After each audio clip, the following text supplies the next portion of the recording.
Chapter 35.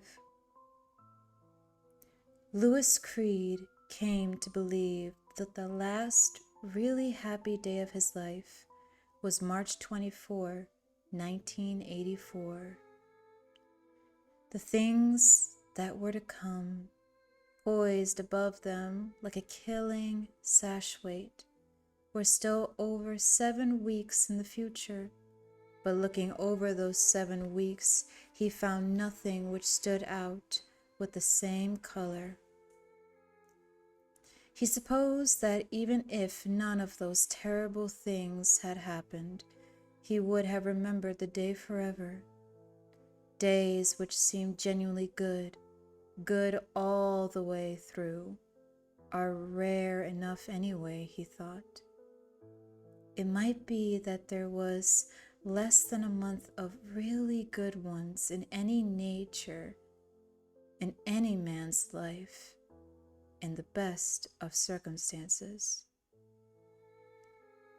It came to seem to Louis that God, in his infinite wisdom, seemed much more generous when it came to doling out pain. That day was a Saturday, and he was home minding Gage in the afternoon while Rachel and Ellie went after groceries.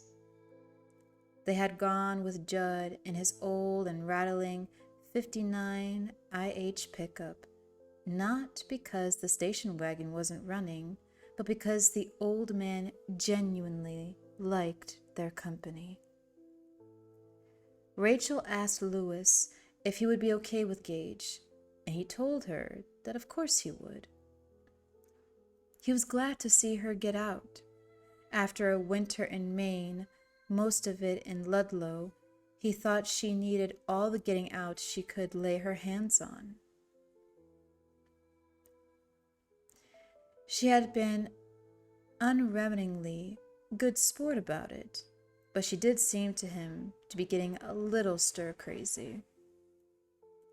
Gage got up from his nap around 2 o'clock, scratchy and out of sorts. He had discovered the terrible twos and made them his own. Louis tried several ineffectual gambits to amuse the kid, and Gage turned them all down. To make matters worse, the rotten kid had an enormous bowel movement, the artistic quality of which was not improved for Louis when he saw a blue marble sitting in the middle of it. It was one of Ellie's marbles. The kid could have choked. He decided the marbles were going to go. Everything Gage got hold of went right to his mouth, but that decision, while undoubtedly laughable, didn't do a thing about keeping the kid amused until his mother got back. Louis listened to the early spring wind gust around the house, sending big blinkers of light and shadow across Mrs. Vinton's field next door, and he suddenly thought of the vulture he had bought on a whim 5 or 6 weeks before, while on his way home from the university. Had he bought twine as well? He had, by God. "Gage," he said. Gage had found a green crayon under the couch and was currently scribbling in one of Ellie's favorite books, something else to feed the fires of sibling rivalry. Louis thought and grinned. If Ellie got really pissy about the scribbles Gage had managed to put in Where the Wild Things Are before Louis could get it away from him, Louis would simply mention the unique treasure he had uncovered in Gage's diapers. "What?" Gage responded smartly. He was talking pretty well now. Louis had decided the kid might actually be half bright. You want to go out? When you go out. Gage agreed excitedly. When you go out. This sentence, if reproduced phonetically, would have looked Where are my nicks, Daddy? The translation was, "Where are my sneakers, father?" Lewis was often struck by Gage's speech, not because it was cute, but because he thought that small children all sounded like immigrants learning a foreign language in some helter-skelter but fairly amiable way. He knew that babies make all the sounds the human voice box is capable of. The liquid trill that proves so difficult for first-year French students, the glottal grunts and clicks of the Australian bush people, the thickened, abrupt consonants of German. They lose the capability as they learn English, and Lewis wondered now, and not for the first time, if childhood was not more a period of forgetting than of learning. Gage's nicks were finally found. They were also under the couch. One of Lewis's other beliefs was that in families with small children, the area under living room couches begins after a while to develop a strong and mysterious electromagnetic force that eventually sucks in all sorts of litter. Everything from bottles and diaper pins to green crayons and old issues of Sesame Street magazines with food moldering between the pages. Gage's jacket, however, wasn't under the couch. It was halfway down the stairs. His Red Sox cap, without which Gage refused to leave the house, was the most difficult of all to find because it was where it belonged, in the closet. That was, naturally, the last place to look. Where going, Daddy? Gage asked companionably, giving his father his hand. Going over in Mrs. Vinton's field, he said. Gonna go fly a kite, my man. Kite? Gage asked doubtfully. You'll like it, Lewis said. Wait a minute, kiddo. They were in the garage now. Lewis found his key ring, unlocked the little storage closet, and turned on the light. He rummaged through the closet and found the vulture, still in its store bag with the sails. He had bought it in the depths of mid-February, when his soul had cried out for some hope. That? Gage asked. This was 𝘰𝘤𝘬𝘐 for, "Whatever in the world might you have there, father?" "It's the kite," Lewis said, and pulled it out of the bag.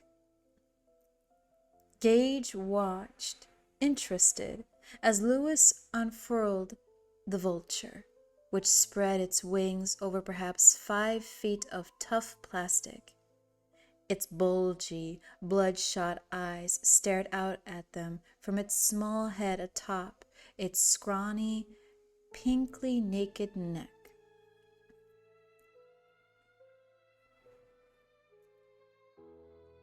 Bird! Gage yelled. Bird, Daddy. Got a bird.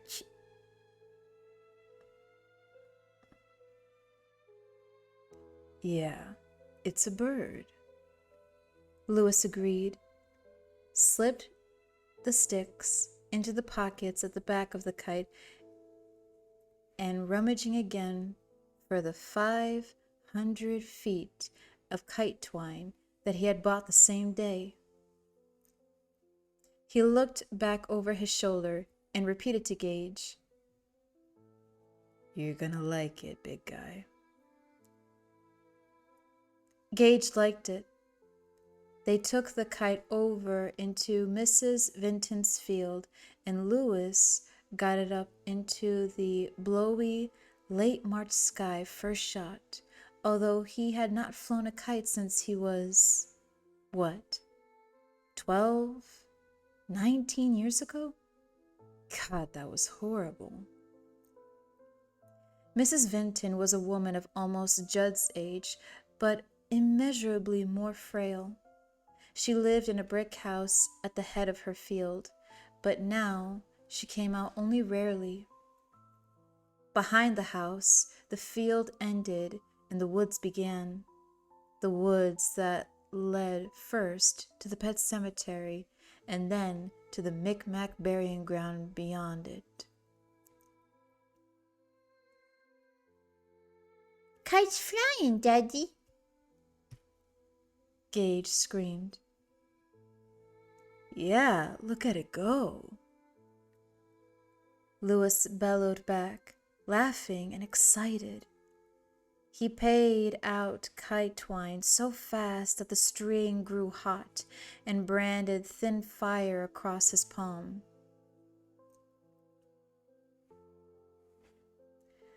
"Look at that vulture, Gage.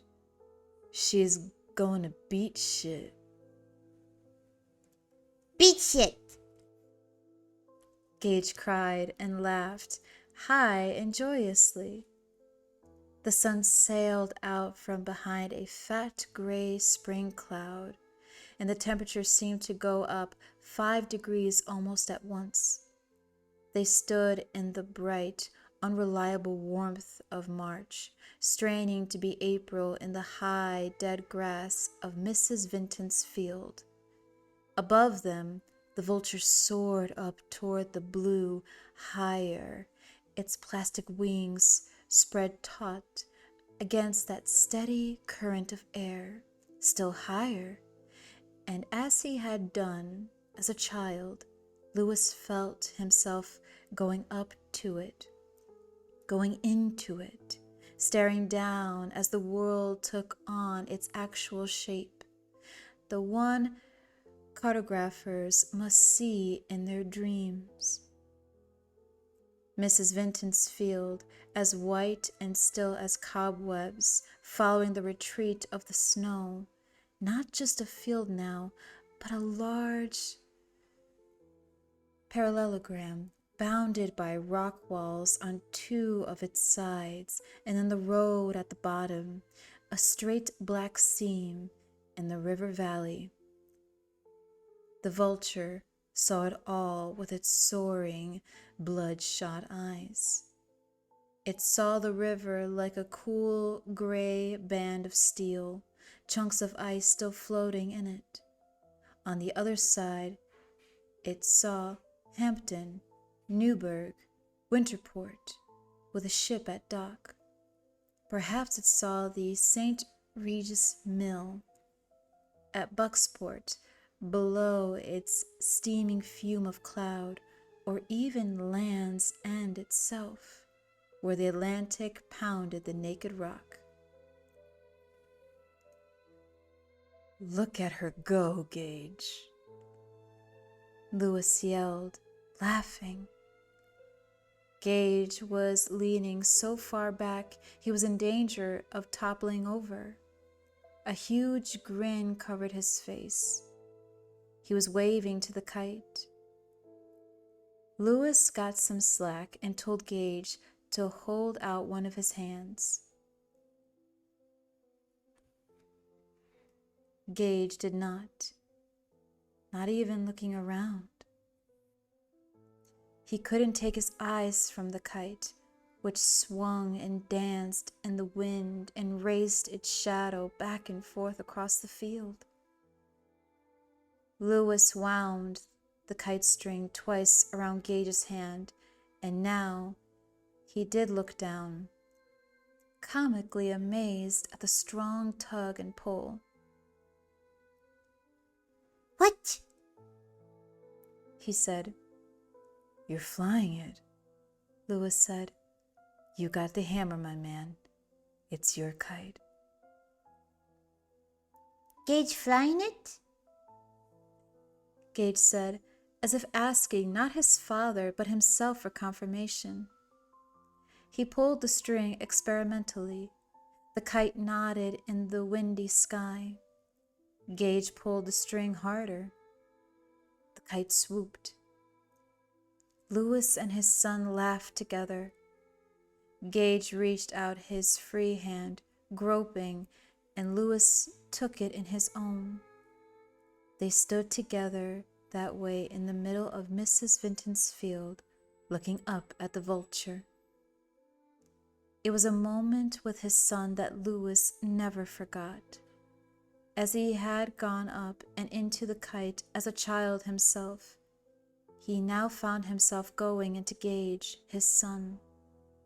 He felt himself shrink until he was within Gage's tiny house, looking out of the windows that were his eyes, looking out at a world that was so huge and bright, a world where Mrs. Vinton's field was nearly as big as the Bonneville salt flats, where the kite soared miles above him, the string drumming in his fist like a live thing as the wind blew around him, tumbling his hair. Kite flying! Gage cried out to his father, and Louis put his arm around Gage's shoulders and kissed the boy's cheek, in which the wind had bloomed a wild rose.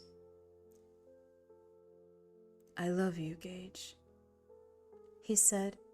It was between the two of them, and that was all right. And Gage...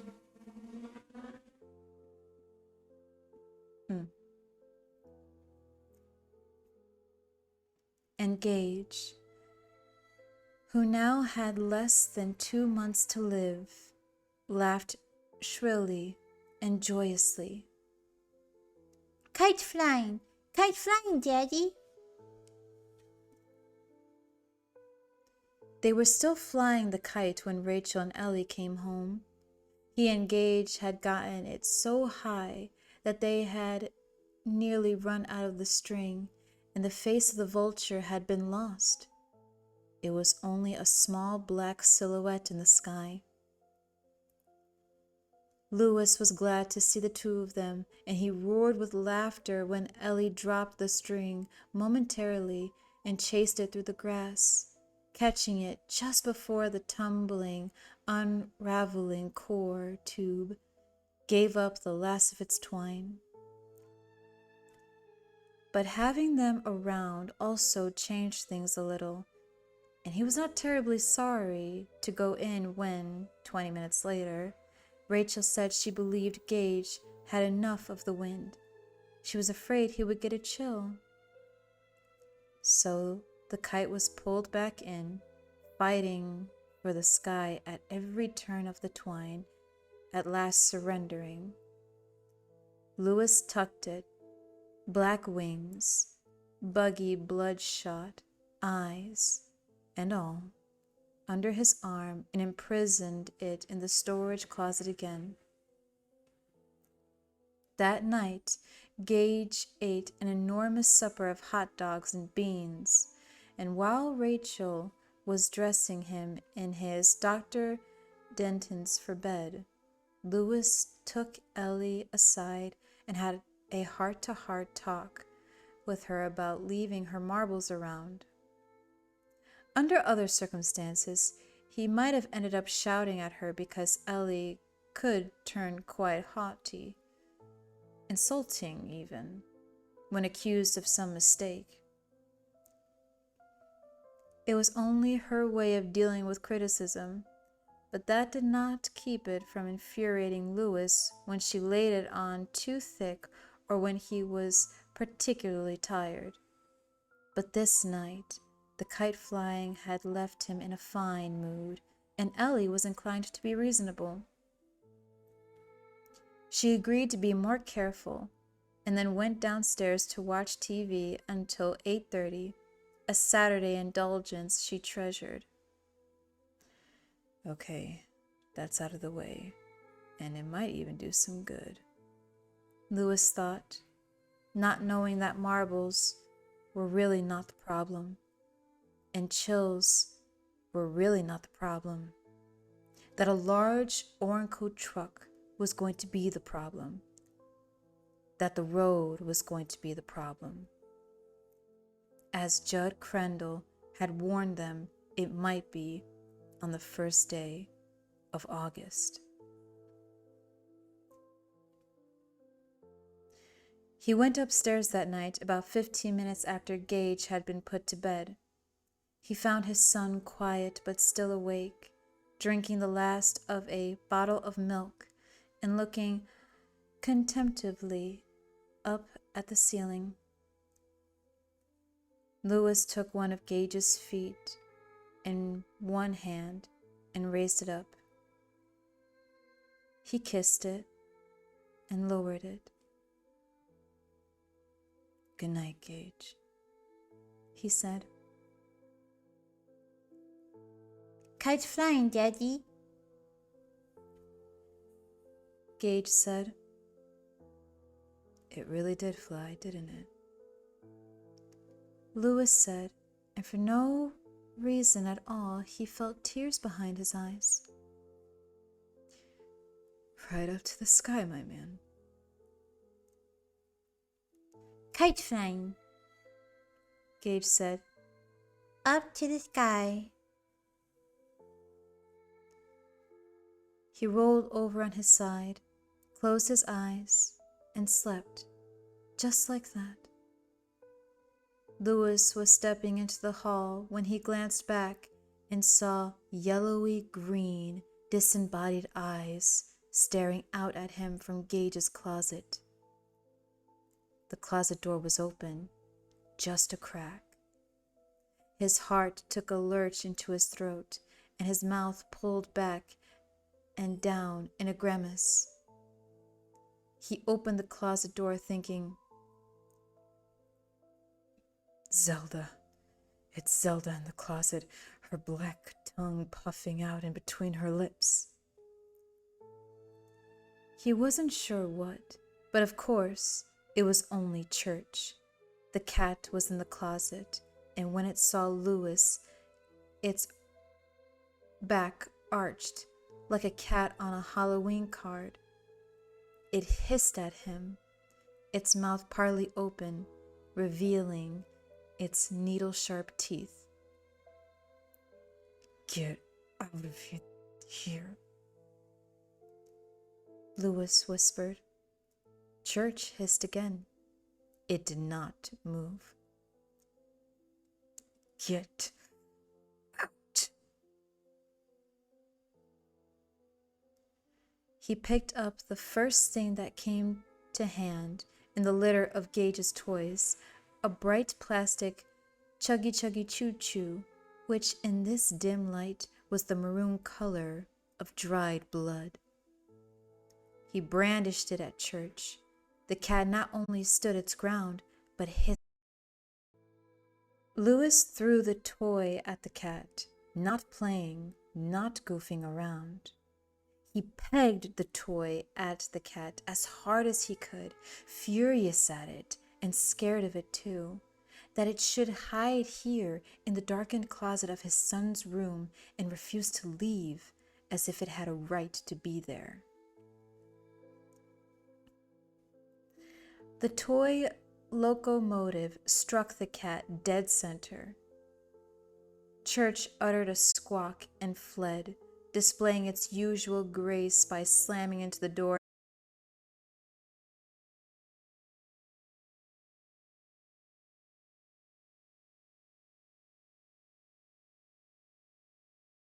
Gage stirred, muttered something, shifted position, and was still again. Louis felt a little sick. There was sweat standing out in beads on his forehead. "Louis?" Rachel, from downstairs, sounding alarmed. "Did Gage fall out of his crib?" "He's fine, honey. Church knocked over a couple of his toys." "Oh, all right." He felt, irrationally or otherwise, the way he might have felt if he had looked in on his son and found a snake crawling over him or a big rat perched on the bookshelf over Gage's crib. Of course it was irrational, but when it had hissed at him from the closet like that. "Zelda, did you think Zelda? Did you think 𝘈𝘳𝘪𝘴𝘵𝘦𝘢𝘥𝘪𝘴?" He closed Gage's closet door, sweeping a number of toys back in with its moving foot. He listened to the tiny click of the latch. After a moment's further hesitation, he turned the closet's thumb bolt. He went back to Gage's crib, and shifting around, the kid had kicked his 2 blankets down around his knees. Louis detangled him, pulled the blankets up, and then merely stood there, watching his son,